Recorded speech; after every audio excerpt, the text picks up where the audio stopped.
आपके अपने YouTube channel geography and GK by MP Beniwal में आपका हार्दिक स्वागत है। पिछली वीडियो में हमने भील जनजाति के बारे में पढ़ा था।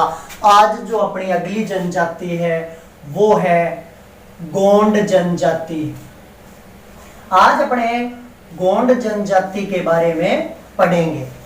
गोंड जनजाति की सबसे बड़ी विशेषता की बात करें तो यह न केवल भारत की बल्कि विश्व का सबसे बड़ा जनजातीय समूह है। यानी कि जनसंख्या के आधार पर सबसे ज्यादा जो लोग हैं वो गोंड जनजाति के हैं। तो यह भारत की तो सबसे बड़ी जनजाति है ही जनसंख्या के आधार पर है, और भारत के अलावा यह विश्व की भी सबसे बड़ी जनजाति है। और क्षेत्रफल के हिसाब से है वो एस्किमो जनजाति है, वो बड़े एरिया के अंदर निवास करती है। तो आज अपने गोंड जनजाति के बारे में पढ़ेंगे। गोंड जनजाति के सबसे पहले अगर अपने उत्पत्ति की बात करें कि इनकी उत्पत्ति कैसे मानी जाती है, तो गोंड शब्द की उत्पत्ति है वो खोंडा शब्द से हुई है। गोंड शब्द की उत्पत्ति खोंडा शब्द से हुई है, जिसका अर्थ होता है पहाड़ी। खोंडा का अर्थ क्या है? पहाड़ी। अर्थात पहाड़ियों पर रहने वाले लोगों को गोंड के नाम से जाना जाता है। यानी कि ये लोग पहाड़ी इलाकों में निवास करते हैं। तो अपने इनके निवास क्षेत्र की अगर बात करें तो इससे आपको पता चल जाएगा कि इन्हें गोंड क्यों कहा जाता है। यानी पहाड़ी इलाके में कौन से इलाके में ये निवास करते हैं, तो इसमें अगर बात करें अपने सतपुड़ा व मेकाल की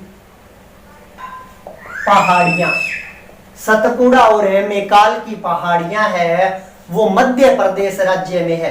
तो निवास क्षेत्र में अपने राज्यों की भी बात साथ में करेंगे तो मध्य प्रदेश राज्य हो गया। फिर इसके अलावा ये बस्तर का पठार, बस्तर का पठार, गडजात पहाड़ियां, बस्तर का पठार मध्य प्रदेश और छत्तीसगढ़ में है। अर्थात ये छत्तीसगढ़ राज्य में भी निवास करते हैं। इसके अलावा सोन देवगढ़ उच्च भूमि, सोन देवगढ़ उच्च भूमि का एरिया है वो मध्य प्रदेश, छत्तीसगढ़ और झारखंड के अंतर्गत आता है। यानी कि ये लोग झारखंड राज्य में भी निवास करते हैं। तो हमने बात की थी कि गोंड शब्द की उत्पत्ति खोंडा शब्द से हुई है, जिसका अर्थ है पहाड़ी। तो हमने बात की इनका निवास क्षेत्र है वो सतपुड़ा, मेकाल, गडजात की पहाड़ियां, बस्तर का पठार और सोन देवगढ़ उच्च भूमि पर है। यह ऐसा इलाका है जो 600 से 900 मीटर की ऊंचाई वाला है। यानी कि ये पहाड़ी इलाके में निवास करते हैं, जिसके कारण इन्हें गोंड के नाम से संबोधित किया जाता है। भारतीय प्रायद्वीप के अंदर यह जनजाति निवास करती है और भारतीय प्रायद्वीप के अंतर्गत जो राज्य आते हैं उनमें मध्य प्रदेश है, छत्तीसगढ़, झारखंड, उड़ीसा, महाराष्ट्र, आंध्र प्रदेश, तेलंगाना, कर्नाटका, इन इलाकों के अंदर ये लोग निवास करते हैं। इनके अलावा कुछ मात्रा में लोग आसाम, असम राज्य तक निवास करते हैं। यानी कि पूर्व में असम से लेकर पश्चिम में महाराष्ट्र राज्य तक ये लोग निवास करते हैं, और उत्तर में मध्य प्रदेश से लेकर ये दक्षिण में कर्नाटक और कुछ मात्रा में तमिलनाडु तक भी ये निवास करते हैं। तो ये तो था इनकी उत्पत्ति और निवास क्षेत्र। अब अपने बात करते हैं कि इन लोगों के अन्य नाम या उपनाम की, उपनाम अथवा अन्य नाम, यानी कि ये नाम जो गोंड है नाम है ये तो हम लोगों ने दिया, यानी पहाड़ियों पर रहने वाले लोगों को हमने गोंड कह दिया, लेकिन ये लोग अपने आप को गोंड नहीं कहते हैं, ये अपने आप को कोल नाम से संबोधित करते हैं। कुछ अपने आप को कोल कहते हैं और कई अपने आप को कोई टूर के नाम से संबोधित करते हैं। तो ये है इनके उपनाम कोल या कोई टूर। अब अपने बात करें अगर है तो मुगल काल और अंग्रेजों के काल से पहले गोंडों का अपने साम्राज्य होते थे, इनका राज्य होता था और ये उन राज्यों का संचालन करते थे। लेकिन बाद में क्या हुआ, मुगलों ने औरंगजेब के समय इनके राज्यों में लूटमार हुई, उसके बाद में अंग्रेजों ने इनके साम्राज्यों को छिन्न भिन्न कर दिया और ये लोग हाशिए पर चले गए, यानी कि बाद में इनकी स्थिति है वो विकट हो गई। तो इनके राज्यों की अगर बात करें तो वो 4 राज्य थे, चारों राज्य मध्य प्रदेश और छत्तीसगढ़ राज्यों के अंदर थे। उनमें आप देखिए, एक नंबर था देवगढ़, दूसरा था गढ़मांडला, तीसरा था चांदा और 4 नंबर था मांडला। तो ये इनके राज्य थे जहां पर इनका शासन होता था। बाद में अंग्रेजों और मुगल शासकों ने इनके राज्यों को छीन लिया, जिनके कारण ये लोग बाद में हाशिए की स्थिति में चले गए। अब अपने बात करते हैं गोंड जनजाति के आर्थिक क्रियाकलाप की। आर्थिक क्रियाकलाप की बात करें या आर्थिक स्वरूप की बात करें तो कोई भी जनजाति है उसके आर्थिक स्वरूप के अंतर्गत सबसे महत्वपूर्ण जो कार्य होता है वो होता है आखेट। तो गोंड लोग हैं वो मुख्य रूप से आखेटक है, लेकिन आखेट के साथ साथ ये लोग कृषि कार्य भी करते हैं। आखेटक की बात करें तो ये लोग धनुष बाण है, तीर कमान है, इनके द्वारा जंगली जानवरों का शिकार करते थे। और कृषि की बात करें तो ये झूमिंग प्रकार की कृषि करते हैं। झूमिंग प्रकार की कृषि जिसे गोंडी भाषा में दीपा के नाम से जाना जाता है, यानी गोंड लोग जो झूमिंग कृषि करते हैं उसे दीपा के नाम से संबोधित करते हैं, जबकि मध्य प्रदेश के अंदर झूमिंग कृषि को पेंडा के नाम से जाना जाता है। तो ये इस प्रकार से इनके आर्थिक क्रियाकलाप का जो मुख्य कार्य है वो आखेट और कृषि है, और कृषि में झूमिंग कृषि करते हैं जिसे दीपा के नाम से जाना जाता है। फिर आखेट के बाद में 2 नंबर पर अपने बात करते हैं आर्थिक क्रियाकलाप में औजार व बर्तनों की। तो औजार की अगर बात करें तो ये लोग तीर कमान, भाला, बर्छा, धनुष बाण इनका प्रयोग करते हैं। बर्तनों की अगर बात करें तो ये लोग मिट्टी के बर्तनों का बड़ी मात्रा में प्रयोग करते हैं। ये थे इनके औजार व बर्तन। अब आगे बात करते हैं अपने इनके सामाजिक स्वरूप की। अगला जो अपना पॉइंट है इसमें वो है सामाजिक स्वरूप या सामाजिक दशा। सामाजिक स्वरूप या सामाजिक दशा के अंतर्गत है सबसे पहला जो अपना पॉइंट है वो है भोजन। भोजन की बात करें तो इन लोगों का जो मुख्य भोजन है वो वहां का स्थानीय भोजन है। स्थानीय अनाज कोदू व कुटकी।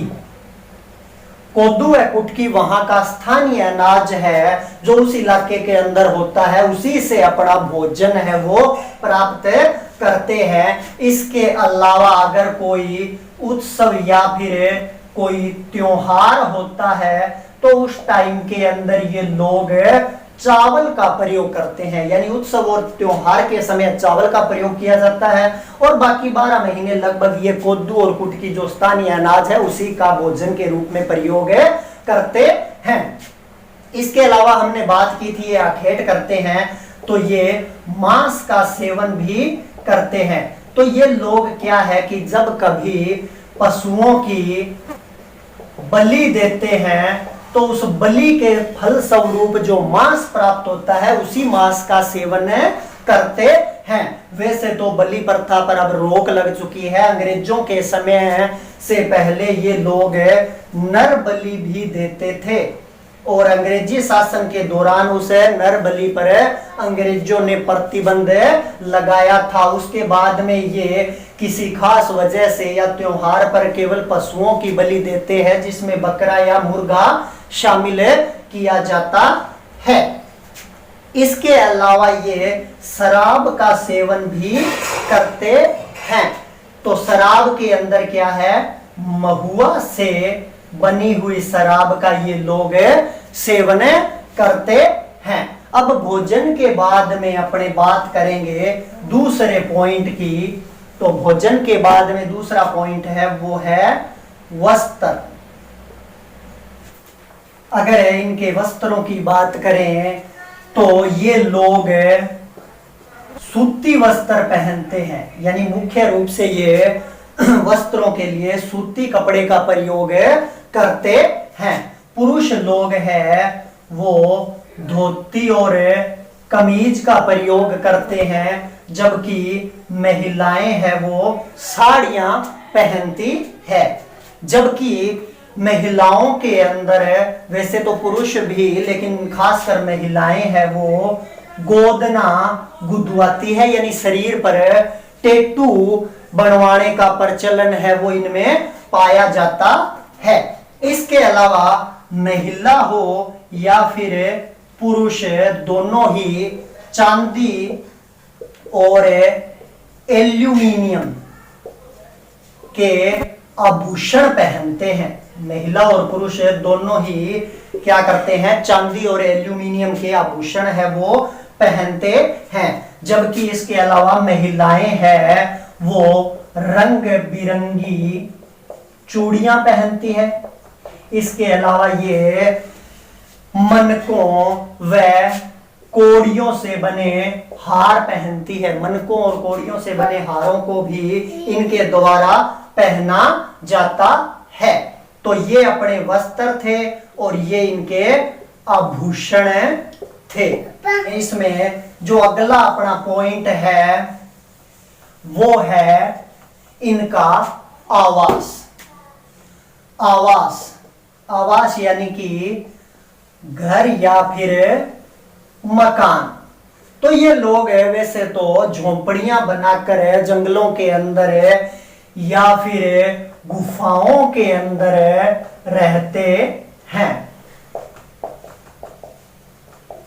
वैसे जिस जगह पर घर बनाया जाता है, मान लो इस जगह पर ये घर बनाएंगे तो उससे पहले क्या है कि यहाँ पर हवन वगैरह किया जाता है, इस जगह का शुद्धिकरण किया जाता है और इसके लिए ये लोग बतख और मुर्गे की बलि देते हैं और उसके उपरांत इस जगह पर अपना घर है या मकान है वो तैयार करते हैं। इन लोगों का जो गांव होता है ये छोटे छोटे गांव में रहते हैं और उसे नगले के नाम से जाना जाता है। यानी गोंड लोगों का गांव है वो क्या कहलाता है, छोटा गांव होता है वो नगला कहलाता है। इनका जो घर होता है उसके अंतर्गत कमरा, रसोई और बरामदा ये मुख्य रूप से देखने को मिलते हैं। प्रत्येक घर के अंदर पूजा घर है वो अवश्य होता है, क्योंकि ये मूल प्रवृत्ति से हिंदू लोग हैं तो ये कई देवी देवताओं की पूजा करते हैं, इसलिए इनके घर में पूजा घर है वो अवश्य ही होता है। अब अपना इसमें अगले पॉइंट की अगर बात करें तो अगला पॉइंट है, इसमें जो पॉइंट है वो है समाज व संस्कृति। अगर अपने इनके समाज और संस्कृति की बात करें तो ये लोग पितृ सत्तात्मक समाज में रहते हैं, यानी कि गौड़ लोगों में परिवार का मुखिया है वो पिता होता है या सबसे बुजुर्ग व्यक्ति होता है, उसी का अधिकार या शासन है वो चलता है। वे पितृ सत्तात्मक समाज में रहते हैं, परिवार का मुखिया है वो पुरुष होता है और पिता की अगर मृत्यु की बात करें, जब पिता की मृत्यु हो जाती है तो सारी संपत्ति है वो उसके पुत्रों में बांट दी जाती है, यानी कि इनकी संपत्ति पर है वो केवल पुत्रों का अधिकार होता है। इसके अलावा ये लोग हिंदू धर्म में देवी देवताओं को मानते हैं, इसलिए होली है, दीपावली है, वो इनके मुख्य त्योहार माने जाते हैं। इनके गांव का जो मुखिया होता है उसे पटेल या फिर मुखाद्दम के नाम से जाना जाता है। गांव का मुखिया है उसे क्या कहेंगे? पटेल या फिर मुखाद्दम के नाम से जाना जाता है। और गांव का जो चौकीदार होता है उस चौकीदार को कोतवार के नाम से जाना जाता है। और गांव का जो पुजारी होता है उस पुजारी को देबारी के नाम से जाना जाता है। इनके समाज के अंतर्गत ये हिंदू लोग होते हैं, तो इनमें 4 प्रकार का विवाह देखने को मिलता है। एक सेवा विवाह है, दूसरा विनिमय विवाह है, तीसरा हरण विवाह है और 4 नंबर है विधवा विवाह है। तो ये 4 प्रकार के विवाह इनमें देख, जब सेवा विवाह है जिसके अंतर्गत क्या है कि जब कोई पंडित या पुरोहित है वो हवन का कार्य करता है तो उसे के साथ पुत्री का विवाह किया जाता है, उसे सेवा विवाह के नाम से जाना जाता है। विनिमय विवाह जिसके अंतर्गत खरीद फरोख्त यानी पैसे देकर विवाह किया जाता है। हरण विवाह, हरण यानी कि किडनैप करना या अपहरण करना, इस प्रकार का विवाह होता है। और विधवा विवाह के अंतर्गत यानी जब किसी महिला का पति मर जाता है तो उसके साथ अन्य पुरुष है वो विवाह करता है। तो ये विवाह है वो इनके अंतर्गत पाए जाते हैं। और ये है गौंड जनजाति जिसके अंतर्गत हमने समाज संस्कृति की बात की है। लास्ट अपना जो पॉइंट है इसके अंतर्गत है वो है आधुनिकता से संपर्क। तो अगर अपने आधुनिकता से संपर्क की बात करें तो आज ये लोग शिक्षा से जुड़ चुके हैं। ये लोग नगरों महानगरों के अंदर उद्योगों और कारखानों में कार्य करने लगे हैं। इसके अलावा शिक्षा से जुड़ने के कारण ये लोग नौकरियां करने लगे हैं। गवर्नमेंट ने इनको देश की आजादी के बाद आरक्षण दिया है, जिसके कारण ये लोग वर्तमान में अपनी प्रगति है वो कर रहे हैं। तो ये थी अपनी गोंड जनजाति। अगली जनजाति के साथ अगली वीडियो में फिर मिलेंगे, तब तक के लिए नमस्कार।